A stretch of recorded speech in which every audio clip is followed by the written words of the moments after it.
Global warming. You must have heard the name. It is the biggest threat to the world today. But now you don't need to be afraid because now scientists have found the formula to reverse it. But how? Before knowing, let us know that global warming is happening. How do we know this? What do the figures say? Since 1880, the average temperature has increased by about 1.2 degrees Celsius. 2016 and 2020 were the warmest years on record. The 12.6% reduction in sea ice in every decade since 1999 shows how fast global warming is increasing. In 2020, the minimum extent of Arctic sea ice was only 3.74 million square kilometers. In the 20th century, the sea level has risen by 15 to 20 centimeters. From 1993 to 2022, the sea level is rising at an average rate of 3.3 millimeters per year. There has been a 150% increase in the frequency of cyclones, floods, droughts and heat waves since 1980. Europe will experience its hottest summer ever in 2022. Global CO2 emissions reached 36.3 gigatons in 2021. Atmospheric CO2 levels will rise to 420 ppm, parts per million, in 2023, which is much higher than the pre-industrial level of 280 ppm. Ocean surface temperatures have risen by an average of 1 degree Celsius since 1901. Ocean temperatures in 2022 recorded their highest level ever. Glaciers in mountainous regions such as the Himalayas, Alps and Andes are melting an average of 0.3 meters of water equivalent every year. The rate of glacier melt has doubled since 2000.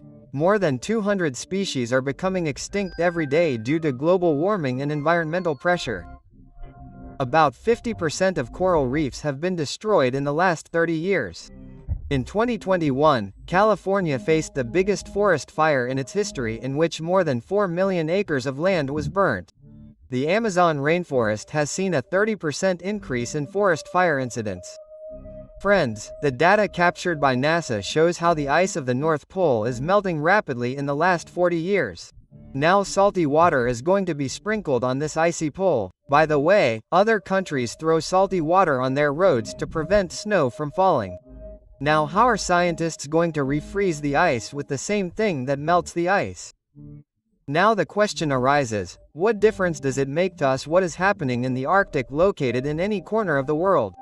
So let us tell you that in the next 6 years, i.e. by the summer of 2030, for the first time we will see such a summer in which the ice of the Arctic Sea will have completely melted. Saving the ice of the Arctic has become a do or die situation for us. And now if we do not do anything, then this only planet on which organisms live or life can be formed will also become a living hell for life. What are the scientists of Arctic Reflection doing to stop this? Will they be able to refreeze the Arctic sea ice spread over an area as big as 5 Indias in that time? To carry out a project as difficult as establishing a colony on Mars, the scientists of Arctic Reflection have found a very genius strategy, in which we will be able to refreeze as many Arctic ices as possible with minimum expense and effort. This strategy is proving to be so effective that the United Nations, pleased with their work, has chosen this new naval startup as the leader of the Arctic sea ice restoration project on behalf of the whole world. Actually, there is a place near our North Pole, Svalbard Archipelago. It comes under Norway and it is one of the fastest global warming places in the world, which is warming up year after year about 3 times faster than the average temperature of our Earth. So what did Arctic Reflection do here? They reached Svalbard with their small diesel-powered water pump, and with the help of that pump, they started spraying the salty water of the Arctic oceans present under the ice so that the water freezes due to the cold air above and forms an extra layer on the already existing ice. As we told you, there are many countries that spray salty water on their roads so that the ice does not freeze on the roads. So won't Arctic Reflection's plan backfire? Instead of freezing the Arctic Sea, won't we melt it further? Well, this doubt is totally valid, and that is why fresh water is pumped over the ice in Canada and Alaska. That is, not salt water. But salt water can also be used in the Arctic because salt water also acts like fresh water there. Let us tell you how. When we add salt, i.e. sodium chloride, to water, that is, sodium chloride, Then its sodium and chloride ions prevent the H2 molecules of water from forming hydrogen bonds with each other. Now, because hydrogen bonds are the ones that stick water molecules together and freeze them. So naturally, by adding salt to water, its freezing point drops. This is the reason why fresh water freezes at 0 degrees Celsius. But if we talk about seawater, it freezes at a temperature of minus 20 degrees Celsius. So, how does salt water work like fresh water in the Arctic? Be it simple fresh water or salt water, the temperature of the Arctic is minus 40 degrees Celsius. Both freeze in such cold water. Therefore, the salty sea water there will not melt the Arctic ice, and at the same time, it has other benefits as well. Look at this water pump of Arctic reflection. It is so portable. It is as powerful as a jet. It is very easy to fit such a pump at various places in the entire Arctic ice. Because it is very difficult to cover the entire Arctic with reflective glass beads or white fabric to reflect sunlight. As suggested by previous studies, Arctic reflection is aware that these pumps require fuel at the moment.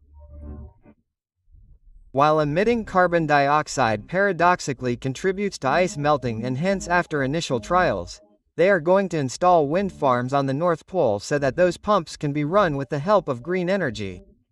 But friends, people are criticizing this great work too, calling it unnecessary hype or playing it down as a threat. You must have heard many times that global warming is just a hoax.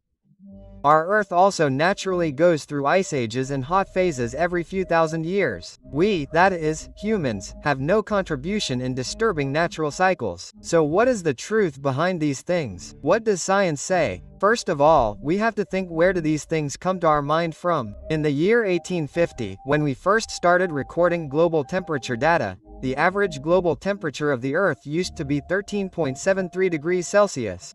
But after this, the Europeans started setting up industries, construction, making motor engines, so the average temperature on Earth started increasing by 0.06 degrees Celsius every year, i.e. every 10 years. And after 1982, when industrialization increased even more rapidly, countries like China, Japan and South Korea also jumped into it.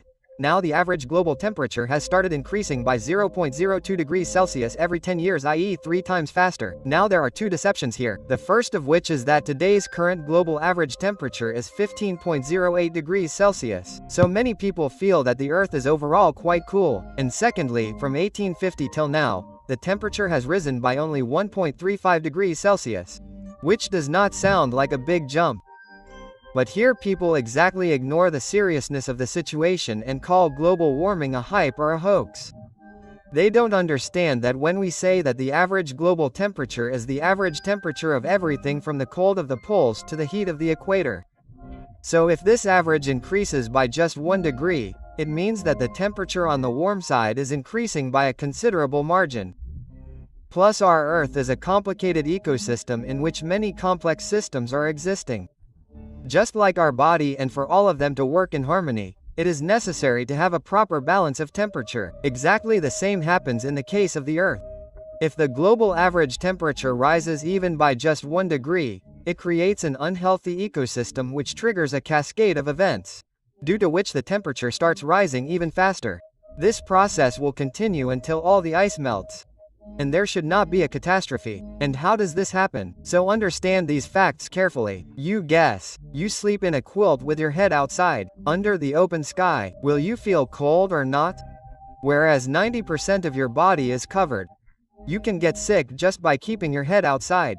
Exactly the same happens with the ecosystem of our Earth. Our Earth receives about 342 watts of energy per square meter all the time.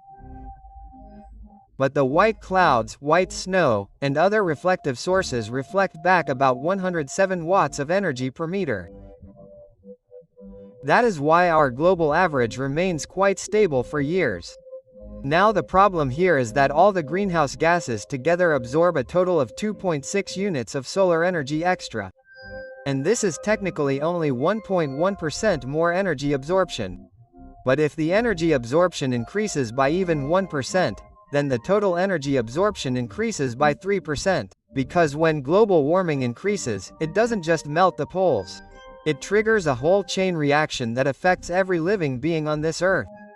First of all, the polar ice caps start melting. So there will be no naturally white snow to reflect sunlight. If the sunlight is not reflected much, Then the seawater will start evaporating, more and more steam will start forming, which is a greenhouse gas. Plus our polar ice caps also act as a lid in a way, which prevents the methane trapped in the depths of the Earth from leaking. Now it is being told in Svalbard that if Svalbard alone melts completely, then it will leak 2,310 tons of methane every year into the atmosphere, and methane is a deadweight greenhouse gas which will make our global warming system very high and will push global warming a lot, due to which more ice caps will melt and trapped greenhouse gases will be released, and this cycle will continue like this, after which now when the oceans heat up, carbon dioxide also starts floating in the atmosphere, and when the heat increases, then drought starts happening in many places and forest fires are triggered, due to which greenhouse gases are released again and the temperature of the Earth starts increasing. So now where does the fault of humans come in this? Do tell your answer in the comment, and also tell whether in this way will we be able to save the entire ice of the Arctic from melting, or is this just a stunt to get publicity? See you once again. Till then, namaskar. Namaskar Jai Hind Jai Bharat.